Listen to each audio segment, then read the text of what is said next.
Insya Allah di sini telah ada salah satu pasien kita atau klien kita. Boleh diperkenalkan namanya? Perkenalkan, nama saya Raihan Dwi Ramadan. Raihan Dwi Ramadan. Ya. Oke, kita langsung saja ya, kita mulai sesi konseling ya. Oke, nama asli? Nama asli Raihan. Raihan Ramadan. ya. Bisa Oh, dipanggil Raihan. Biasa dipanggil Raihan. Oh iya iya. Ananda Raihan kesini naik apa ya?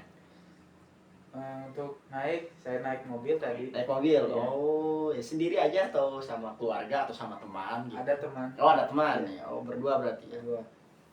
Oke, ini sebelumnya nih takut capek ya di jalan gitu Rehan kan ya. Kan di jalan kan takut ada ini gitu.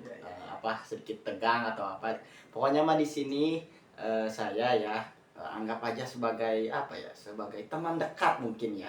Walaupun kita belum kenal ya. Ya, anggap aja sebagai apa?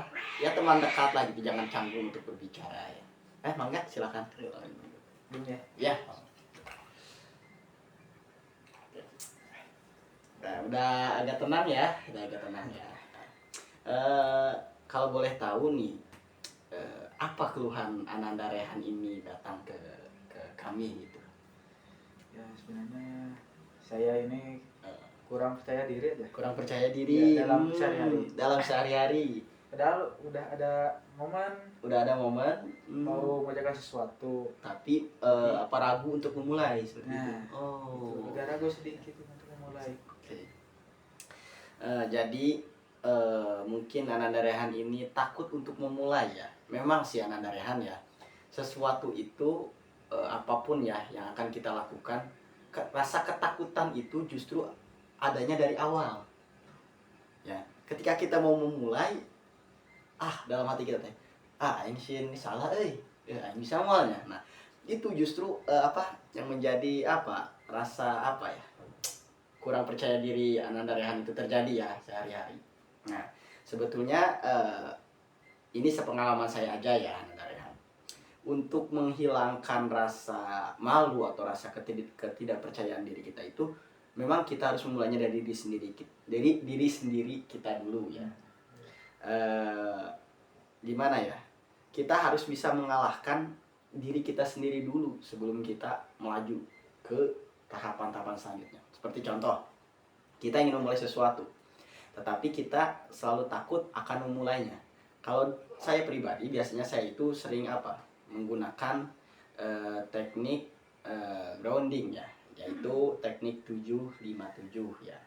757 itu seperti ini, misalkan kita tarik nafas nih dalam lewat hidung, kita tarik nafas selama 7 detik, contoh ya. Kemudian kita tahan selama 5 detik dan kita hembuskan.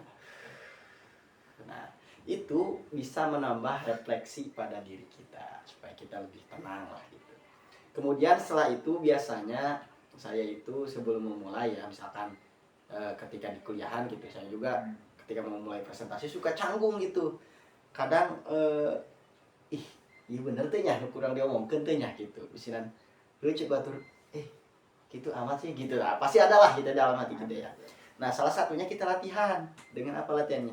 Coba kita sambil berkaca diri ya, sambil lewat cermin gitu ya, lewat cermin. Ya, coba presentasikan gitu ya. Kayaknya gesturnya kurang menarik nih. Kayaknya kurang ini nih, kurang nonjok nih, kurang mantep nih kata-katanya gitu. Itu mungkin salah satunya Anda Rehan. Karena gini Anda Rehan ya, harus perlu diingat juga ya, bahwa mental seseorang itu terbagi dua. Yang pertama ada mental tempe, yang kedua ada mental baja. Nah, kalau mental tempe biasanya ketika kita melihat orang lain itu bagus dari kita. Contoh, ketika kita sedang lomba misalkan ya, ada orang lain yang lebih baik dari kita. Biasanya kita sebelum tampil, saya tambah bagus, jika naik mau bisa pas maneh. Nah, kita langsung down. Nah, itu disebutnya mental tempe. Tapi ada mental baja. Seperti apa mental baja? Ketika lihat orang lain itu bagus tampilnya, dalam hati kita, si eta oge ngadar sangu, aing oge ngadar sangu ya. Itu istilahnya ya. Berarti orang oge kudu bisa lebih bagus di manehna. Kita juga bisa lebih baik dari dia gitu. Nah, itu mental baja. Seperti itu Ananda Rehan. Jadi intinya jangan takut untuk memulai, alangkah indahnya ketika Rehan sudah memulai, terus ada orang lain yang satu pemikiran sama Rehan, misalkan Rehan ingin menyuarakan satu suara misalkan atau satu kegiatan. Sebelum Rehan memulai ada orang lain yang tiba-tiba sama kayak Rehan nih. Set. Nah itu kan kerehannya juga jadi ada gerakan, jadi ada movement gitu kerehannya ya. Jadi langsung kerehannya responnya, ini gua banget nih, ini Rehan banget nih. Nah itu kan jadi sebuah gerakan movement, akhirnya terbentuklah mental Rehan seperti itu. Gitu Rehan. Ada lagi ada yang mau diceritakan selain daripada itu? Atau ada kelah kesah hidup selain? Ya sebenarnya pas percaya diri kan udah ya. Iya. Kalau memobilisasi seseorang, Ya, betul seorang.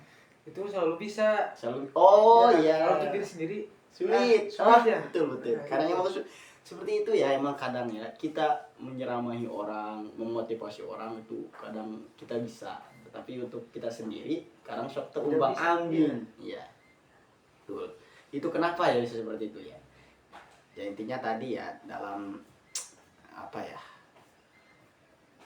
menilai seseorang itu ya memang harusnya jangan dilihat dari luarnya dulu gitu. Apalagi kita kalau menasihati seseorang nih, sebelum kita menasihati ya alangkah baiknya kita koreksi diri kita terlebih dahulu, introspeksi terlebih dahulu.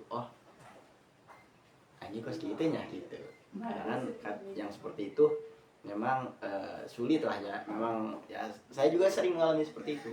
Gampang nih saya memasuki orang-orang, iyalah apa istilahnya menasihati gitu. Tapi saya sendiri kadang suka terombang-ambing dengan